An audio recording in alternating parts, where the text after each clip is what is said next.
Sejak pagi warga mulai antre di depan Gedung Wanita Kabupaten Wakatobi, tempat operasi gerakan pangan murah digelar. Bahan pokok yang dijual yakni beras medium SPHP yang dijual Rp54.000 per 5 kg.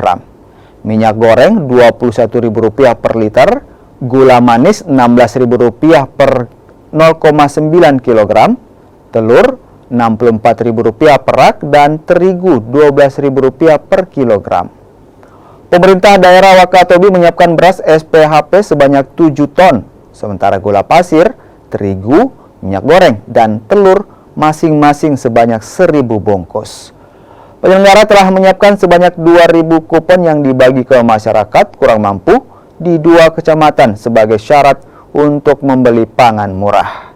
Saat dibuka, bahan pokok seperti terigu, gula pasir, telur, dan minyak goreng habis langsung terjual.